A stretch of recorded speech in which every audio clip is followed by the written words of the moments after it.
Alright, so in this one I want to show you how to make a simple stitching setup inside of GeoNodes, and it's going to be super simple. I'm going to start out with a plane here, and I'm going to grab a curve.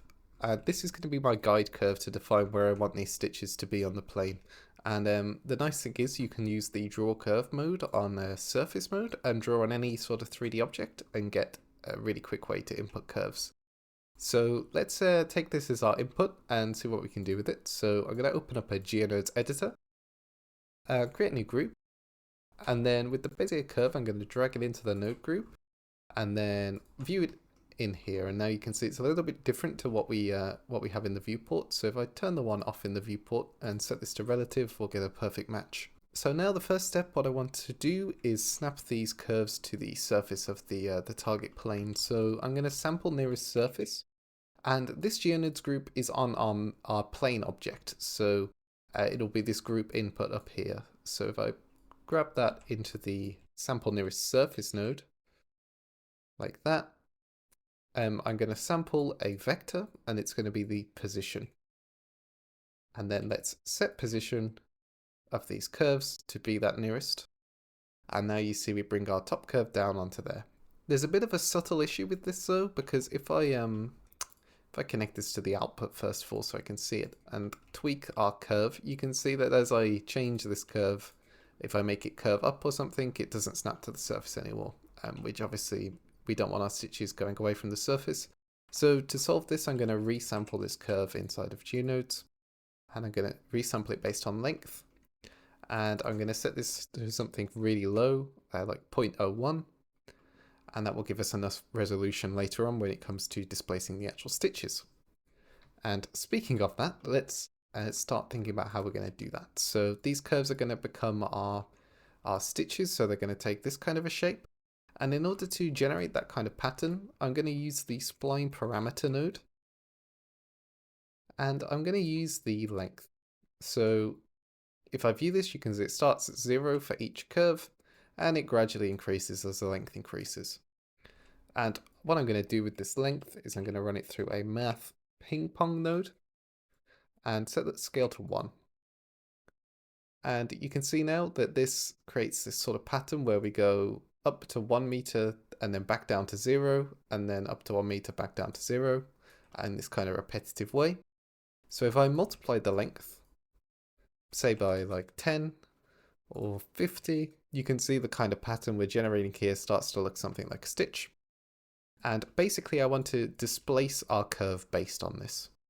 And the direction I want to displace it in is the direction of the normal of the plane. So in this case it's just going to be directly up, but if you had a more complex 3D object like something curved, you'd always want it to be perpendicular to the surface, and that's why we're going to use the normal of the group input here. So let's again sample nearest surface of the group input.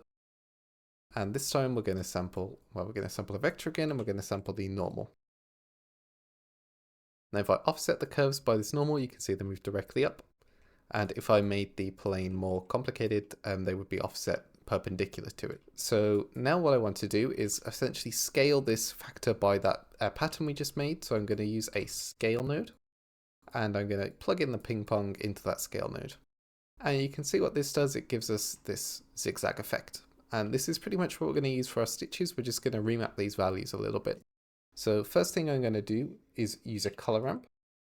And I'm going to control the sort of width of each stitch with these stops. So you can see as I pull the white and the black closer together, we get these clamped sort of tops and bottoms to the stitches, which is what I want. And now I'm going to use a math node. And I'm going to subtract 1 from this so that we center it around the top of the plane. So the stitches will line up with the sort of flatness of the plane. And then I'm going to multiply this to make it less extreme by something really small like 0.01. And you can see we get this nice wavy pattern on the stitches. And if you're curious, by the way, we're not using the factor here, because if we did, the stitches would be a different length based on the length of the curve. So that's why we're using length. Now let's look at meshing these into just a simple, tube shape. So we're going to do a curve to mesh. And in our profile, we're going to use another curved circle. And I'll set the radius to something really small, like 0.01. That's probably not even small enough. divided by 10 again, and you can always, make this an input to your node group just by dragging off and type it in, and have control of that over here now. And there's a few things you'd probably want to make inputs actually, like this curve, for example, you want to be an input, probably this resolution, and maybe some of these stitching parameters like the frequency here, and the scale of it here. And of course you could go ahead and rename these, but I'm not going to do it. Now let's start to look at these stitches, and I think we need to give them a material, call it stitch, like that. And you could go ahead and store a UV map on these. So I'm going to store a named attribute 2D vector, and I'm going to make it a face corner attribute and type UV map. And by setting it up in this way, I can reference it directly with a UV map node in the shader. So that's a neat little trick that I recently learned.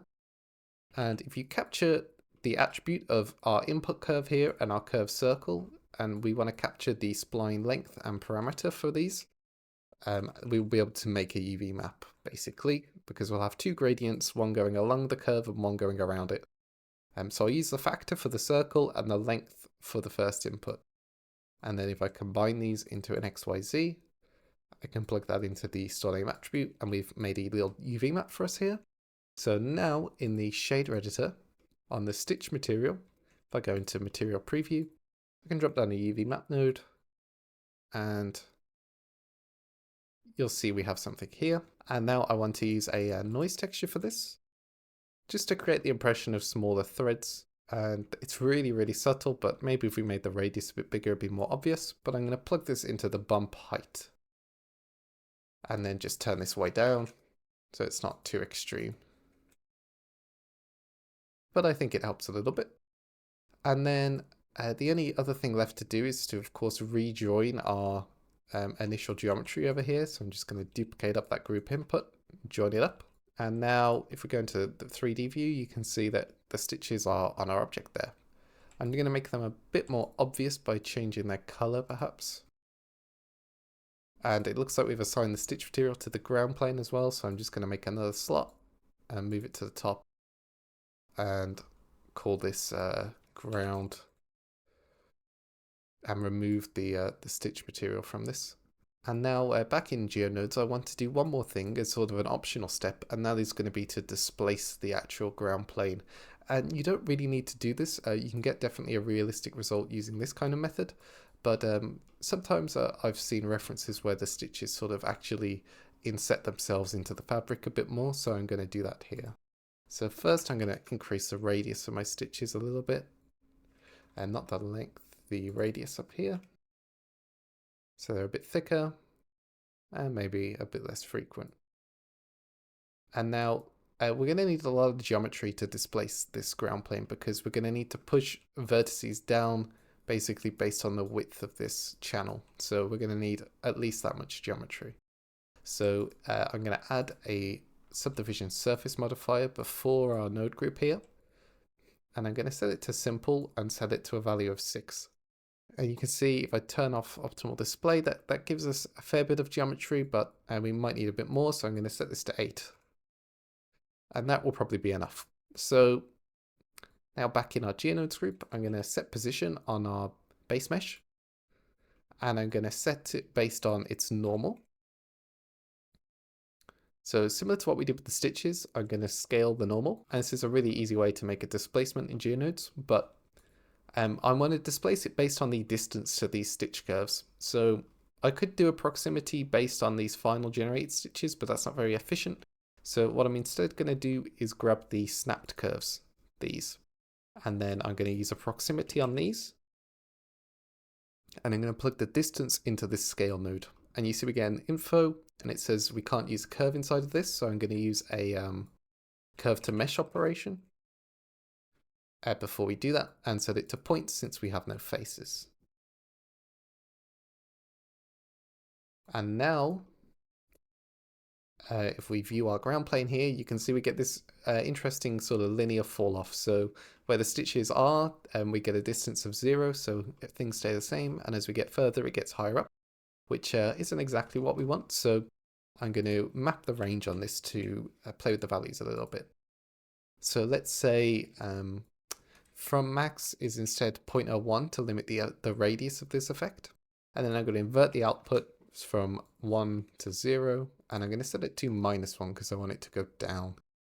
And then if I set this to minus 0.1, I'm going to drop a multiply after this as well, and multiply it by 0.01 again, maybe a bit more, and sort of use this as my factor to play with how deep I want this channel to be. And I'm going to shade smooth on this as well. Now let's see the final result with our stitches combined on there as well, and that looks pretty good. So you can see it's a very subtle effect, but I think it adds something to fabric materials when you do this. So yeah, that's pretty much it. You could obviously, tidy this all up a little bit, but in general, we have our displacement of the ground plane here. We have our meshing of the stitch curve, and we have the actual generation of the stitch curve here, and some snapping that occurs at the very beginning. But yeah, it's a fairly simple setup. So I hope that you found something useful inside of this, and you'll be able to use it. But yeah, if you want to buy the final finished file, you can do in the description. There might be other bits in there that I include that I won't include in this tutorial, but because we've made all of this stuff procedurally, it's super easy to then go ahead and use a trim curve node to animate this stuff as well. So that could be a nice little thing to do as well if you wanted to.